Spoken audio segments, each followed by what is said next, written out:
It all comes out in the wash in the end. That is what these politicians never learn. Everything they do, every dirty deed they do to get and keep power gets revealed in the end. Politicians are arrogant, they're Achilles' heels if you will. Their arrogance literally blinds them from the truths they need to see. And our conservative muckraker John Solomon, who did some digging and found skeletons crawling out of Barack Obama's closet, loading. Obama and his team took the Russia investigation from the FBI and spread it out through leaky federal agencies to guarantee it will never end and that it would leak to hurt Trump. Obama and his team publicly bragged about doing this. The media ate it up, calling it a genius move. This is from the New York Times, March 1, 2017. In the Obama administration's last days, some White House officials scrambled to spread information about Russian efforts to undermine the presidential election, and about possible contacts between associates of President-elect Donald J. Trump and Russians, across the government.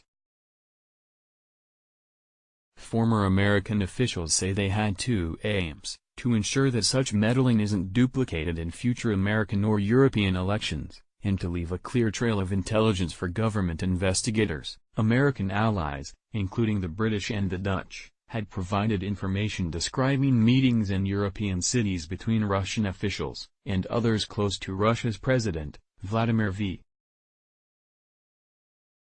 Putin, and associates of President-elect Trump, according to three former American officials who requested anonymity in discussing classified intelligence. Separately, American intelligence agencies had intercepted communications of Russian officials, some of them within the Kremlin, discussing contacts with Trump associates. At the Obama White House, Mr. Trump's statements stoked fears among some that intelligence could be covered up or destroyed, or its sources exposed, once power changed hands. What followed was a push to preserve the intelligence that underscored the deep anxiety with which the White House and American intelligence agencies had come to view the threat from Moscow. The leaks that almost destroyed Trump's presidency. It hurt Trump for 2 years and helped drag the GOP down in the midterm.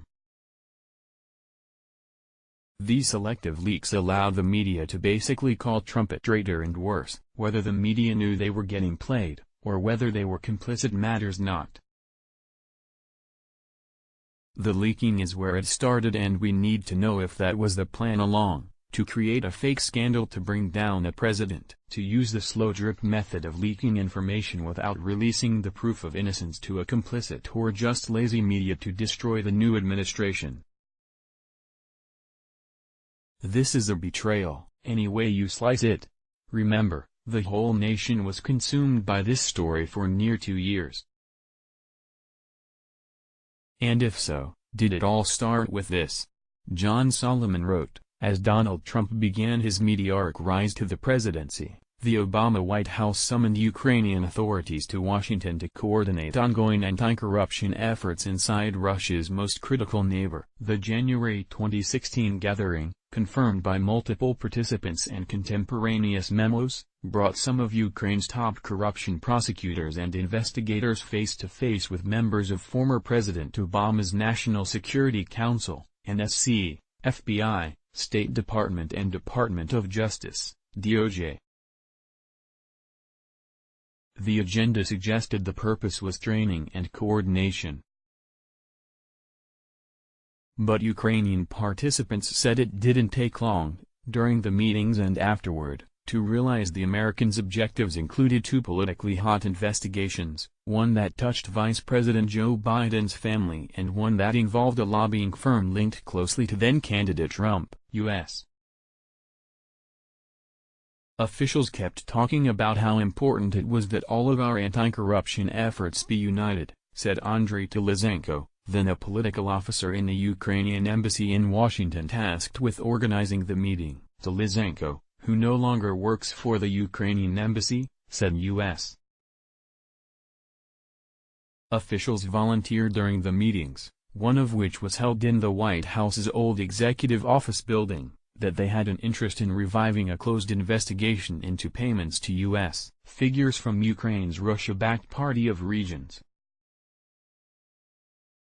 That 2014 investigation was led by the FBI and focused heavily on GOP lobbyist Paul Manafort, whose firm long had been tied to Trump through his partner and Trump pal, Roger Stone. Agents interviewed Manafort in 2014 about whether he received undeclared payments from the party of ousted Ukrainian President Viktor Yanukovych, an ally of Russia's Vladimir Putin, and whether he engaged in improper foreign lobbying. The FBI shut down the case without charging Manafort. Telizhenko said he couldn't remember whether Manafort was mentioned during the January 2016 meeting. But he and other attendees recalled DOJ officials asking investigators from Ukraine's National Anti-Corruption Bureau, NABU, if they could help locate new evidence about the Party of Regions payments and its dealings with Americans. It was definitely the case that led to the charges against Manafort and the leak to U.S. media during the 2016 election, he said. That makes the January 2016 meeting one of the earliest documented efforts to build the now-debunked Trump-Russia collusion narrative and one of the first to involve the Obama administration's intervention. Spokespeople for the NSC, DOJ and FBI declined to comment. A representative for former Obama National Security Advisor Susan Rice did not return email seeking comment. Solomon continued. Nazar Kolodyan-White, Ukraine's chief anti-corruption prosecutor, told me he attended some but not all of the January 2016 Washington meetings and couldn't remember the specific cases, if any, that were discussed, but he said he soon saw evidence in Ukraine of political meddling in the U.S. election. Kolodyan-White said the key evidence against Manafort, a ledger showing payments from the Party of Regions, was known to Ukrainian authorities since 2014 but was suddenly released in May 2016 by the U.S.-friendly NABU, after Manafort was named Trump's campaign chairman. Somebody kept this black ledger secret for 2 years and then showed it to the public and the U.S. media. It was extremely suspicious. Kolodyan-White said he explicitly instructed NABU investigators who were working with American authorities not to share the ledger with the media. Look, Manafort's case is one of the cases that hurt me a lot, he said. I ordered the detectives to give nothing to the mass media considering this case. Instead, they had broken my order and published themselves these 1 or 2 pages of this black ledger regarding Paul Manafort. For me it was the first call that something was going wrong and that there is some external influence in this case. And there is some other interests in this case not in the interest of the investigation and a fair trial, he added. Konstantin Kulik, deputy head of the Ukraine Prosecutor General's International Affairs Office, said that, shortly after Ukrainian authorities returned from the Washington meeting, there was a clear message about helping the Americans with the Party of the Regions case. Yes, there was a lot of talking about needing help and then the ledger just appeared in public, he recalled. The other case raised at the January 2016 meeting, he said, involved Burisma Holdings, a Ukrainian energy company under investigation in Ukraine for improper foreign transfers of money. At the time, Burisma allegedly was paying then Vice President Joe Biden's son Hunter as both a board member and a consultant.